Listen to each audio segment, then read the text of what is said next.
This is your local election headquarters. All right, so we have a winner in the U.S. Senate race, but we also have a winner in the other big statewide race for Tennessee, governor. That's right, and this one was called less than half an hour after the polls closed. Republican Bill Lee faced off against Democrat Carl Dean. Taking a look at the numbers, but only 57% of the precincts reporting, 61% of the vote goes to Bill Lee, 38%. But again, ABC called this one early, less than a half hour after the polls were actually closed. Now, the governor-elect gave his acceptance speech an hour ago from his campaign watch party in Franklin, and that's where we find Local 24 News reporter Mary Jo Ola. She's live there tonight. So, Mary Jo, Bill Lee's message tonight was largely one of inclusion. Yeah, no, that's exactly right, Richard. While he thanked supporters at first, he also spoke directly to the voters who didn't vote for him. He said that he wants to make those people proud to call him Tennessee's next governor. Now, before, as this watch party was getting underway, people who got here were optimistic right off the bat, so you can imagine how thrilled they were when Lee was declared the winner. You can take a look here behind me. Still a sizable crowd out here at the factory in Franklin. Excuse me. Lee actually gave his victory speech shortly before 8 o'clock tonight. Again, talking directly to Tennesseans who didn't vote for him, also commending his opponent, Carl Dean. Take a listen to some of that speech tonight. I feel called to serve, and because we have a vision for the future of this extraordinary state that we wanted to share. And that's why we ran a positive campaign from the very beginning to the very last day.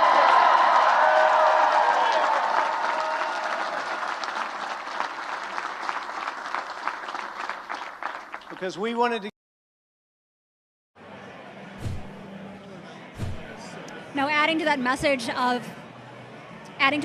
of inclusion, after Bill Lee gave his speech tonight, he actually met with reporters in the so-called spin room, saying that he would be open to including people who are Democrats on the other side of the aisle in his team. So that's something to look out for in the future.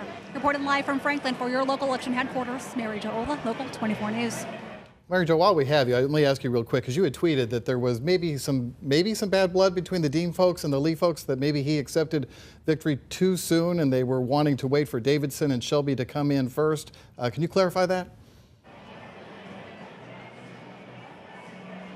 Yeah, Richard, while Bill Lee was even giving his acceptance speech, his victory speech here in Franklin, I was checking in with our sister station, one of our reporters there who's at the Carl Dean watch party, and they were saying that Dean's campaign was not conceding right away as Bill Lee's acceptance speech was going on. They wanted to wait to see those numbers from Davidson and Shelby County. It was shortly before 9 o'clock when Carl Dean officially conceded and spoke to supporters, also wishing Bill Lee the best. All right, Mary Jo, thank you so much. I'm so glad you asked her that, because at one moment I thought she had moved to the Carl Dean campaign to get that information. So now we have the clarification there. And just interestingly enough, we can tell you that Dean did win in Shelby County by about 50,000 votes, but of course that was nowhere near enough. Once he got the Republican nomination, which was quite an effort, as we recall, Diane Black and everyone else, Bill Lee really never fell behind again. Never. The Democratic candidate and former Nashville Mayor Carl Dean, who you heard us talking about, he did speak to his supporters in West Nashville. Let's take a listen to what he had to say. Sort of like I feel like a child who has stubbed their toe in the middle of the night.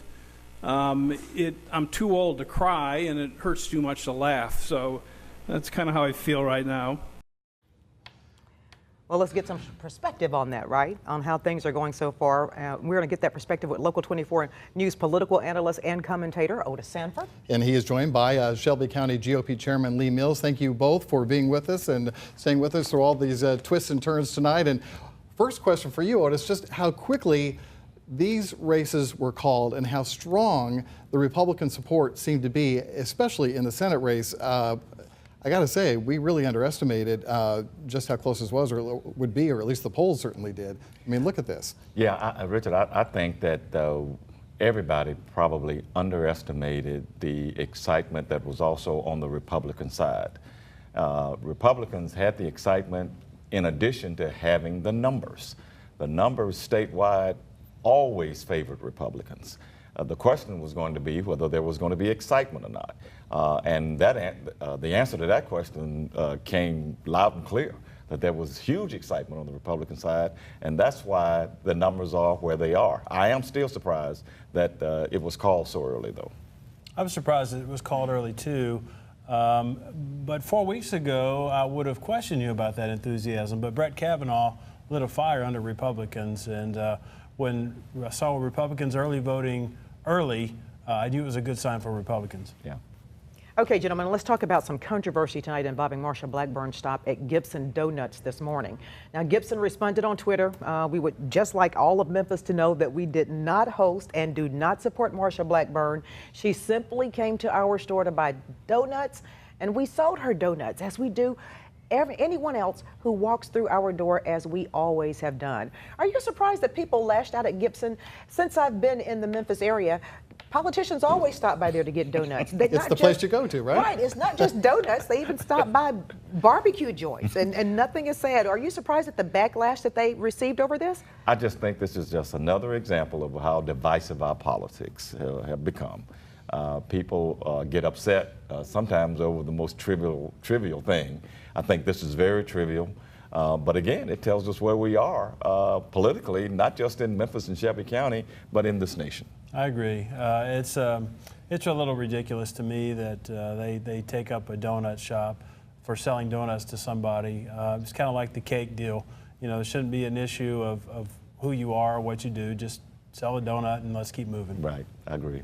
I want to ask you guys one more question, and that is just the relationship that the president personally has with this race and the others too that the whole nation are watching. He said on the outset at nearly every campaign stump speech that pretend that he was on the ballot. And that basically is exactly how people have responded. And I just wonder what you think this means in terms of the next 2 years. Lee, you first on this one. Well, I think you'll notice nationwide candidates, Republican candidates who embrace the president actually have done pretty well. Those who kind of distance themselves away from the president a little bit in some more moderate areas actually will probably end up losing. So you'll see that the president, especially in the South, is very, very popular. I agree with that. You know, Lee is absolutely right on that. It seems still as if the House is going to go to the Democrats. We'll wait and see when California's ballots come in. If that happens, the House is going to make life miserable for Donald Trump over the next 2 years. It'll have pretty much no impact in Tennessee. Donald Trump was on the ballot in Tennessee, and they want Donald Trump. So it will have absolutely no impact here.